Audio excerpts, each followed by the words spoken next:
염증 수치 500에서 0으로 만든 음식 단 3가지 최초 공개. 여러분, 지금 이 영상을 보고 계시다면 아마 몸 어디선가 이상한 신호를 느끼고 계실 겁니다. 매일 아침 일어날 때마다 몸이 무겁고 관절이 뻣뻣하고 이유 없이 피곤하고, 혹시 이런 증상들 있으신가요? 이 영상이 도움이 되신다면 좋아요 버튼을 눌러주시고 구독도 꼭 부탁드려요. 여러분의 건강에 진짜 도움이 되는 정보만 계속 전해드릴게요. 저는 김민수, 42세 직장인입니다. 작년 건강검진에서 의사가 제 검사 결과지를 보더니 이렇게 말했어요. 염증 수치가 500이네요. 정상 수치가 3 이하인데 이건 심각합니다. 그 순간 머리가 하얘졌습니다. 염증 수치 500. 이게 뭘 의미하는지 아세요? 의사는 계속 말했습니다. 이 상태론 언제 큰 병이 터져도 이상하지 않아요. 당장 약물 치료를 시작해야 합니다. 하지만 저는 약에 의존하고 싶지 않았어요. 그래서 미친 듯이 공부했습니다. 염증에 대한 논문을 수백 개 읽고 해외 연구 자료까지 뒤져가며, 그리고 3개월 후 재검사를 받았습니다. 의사가 결과지를 보더니 깜짝 놀라면서 이렇게 말했어요. 이게 맞나요? 염증 수치가 0.8입니다. 거의 0에 가깝네요. 저는 단 3가지 음식만 바꿨습니다. 약도 먹지 않았어요. 첫 번째 음식을 공개하기 전에 여러분이 반드시 알아야 할 충격적인 사실이 하나 있습니다. 우리가 매일 먹는 음식 중에 염증을 500배 증가시키는 음식이 있어요.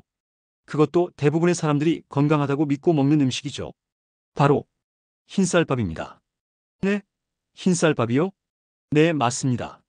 흰쌀밥의 혈당 지수는 87입니다. 이건 설탕과 거의 똑같은 수준이에요. 혈당이 급격히 오르면 우리 몸은 이를 염증으로 인식합니다. 실제로 흰쌀밥을 끊고 첫 번째 음식으로 바꾼 지 2주 만에 제 몸에 놀라운 변화가 시작됐어요. 아침에 눈 뜨자마자 몸이 가벼워졌고, 오후 3시만 되면 찾아오던 극심한 피로감이 사라졌습니다. 그 첫 번째 음식은 바로 귀리입니다. 귀리요? 그냥 평범한 곡물 아닌가요? 아니에요. 귀리에는 베타글루칸이라는 성분이 들어있어요.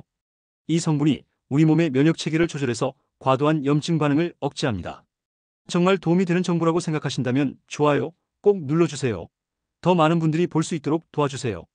하지만 여기서 중요한 건 귀리를 먹는 방법이에요. 시중에 파는 오트밀? 그거 먹으면 안 됩니다. 가공 과정에서 베타글루칸이 다 파괴돼요. 정답은 통귀리를 8시간 이상 불려서 끓인 후 하룻밤 숙성시킨 것입니다. 이렇게 해야 베타글루칸이 최대한 보존되고 우리 몸에 흡수돼요.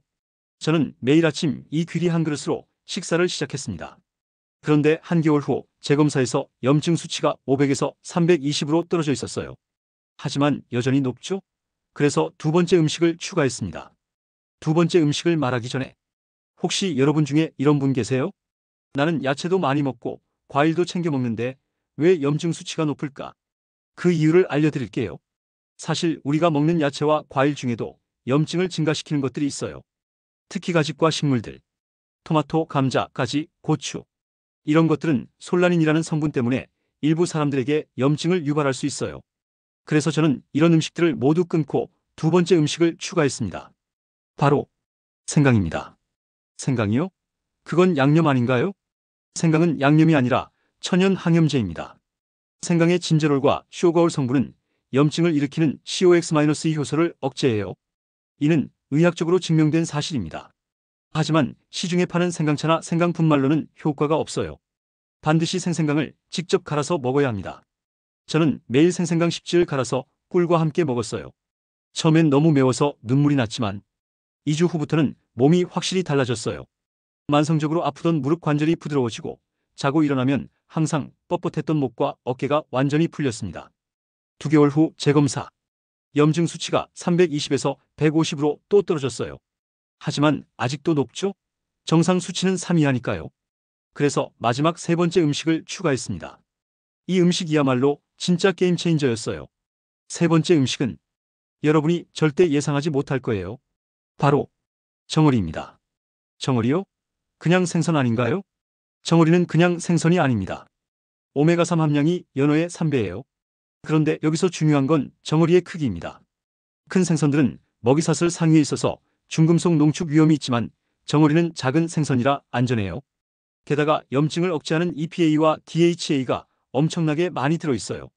저는 매일 저녁 정어리 2마리를 구워서 먹었습니다. 그런데 일주일 만에 몸에서 신기한 일이 벌어졌어요. 15년 동안 고생했던 아토피가 90% 이상 없어진 거예요. 그리고 항상 붓기가 있던 얼굴이 확실히 갸름해졌습니다. 3개월 후 최종 검사 결과 염증 수치 0.8. 의사도 믿을 수 없다는 표정이었어요. 약도 안 드시고 어떻게 이런 결과가 나올 수 있죠? 이 3가지 음식이 정말 놀라운 변화를 만들어냈어요. 구독 버튼도 꼭 눌러주세요. 더 많은 건강 비밀들을 계속 공유해드릴게요. 지금 이 영상을 보고 계신 여러분, 혹시 이런 생각 드시나요? 진짜 이 3가지 음식만 먹으면 될까? 아니요. 음식만으로는 50%밖에 안 됩니다. 나머지 50%는 절대 먹으면 안 되는 음식들을 끊는 거예요. 제가 끊은 음식들 리스트를 공개할까요? 첫째, 모든 가공식품. 라면, 과자, 빵, 햄, 소시지. 이런 것들에 들어있는 인공 첨가물들이 염증의 주범이에요. 둘째, 설탕과 인공 감미료. 이건 염증을 폭발적으로 증가시켜요. 셋째, 식용유. 특히 콩기름, 옥수수기름.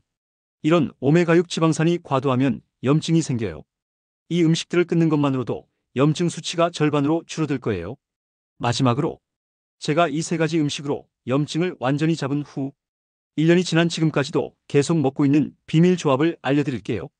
아침 8시간 불린 통귀리 생강꿀. 점심 일반 식사 가공식품 제외. 저녁 구운 정어리 2마리 아보카도. 딱 이것만 지켰어요. 운동도 따로 안 했고 비싼 영양제도 안 먹었어요. 지금 여러분의 몸속에서도 염증이 조용히 자라고 있을 수 있어요. 하지만 너무 늦기 전에 오늘부터 시작해보세요. 건강한 내일은 오늘의 선택에서 시작됩니다. 이 영상이 도움이 되셨다면 좋아요와 구독 꼭 눌러주시고 댓글로 여러분의 경험도 공유해주세요. 더 많은 건강 정보로 찾아뵙겠습니다.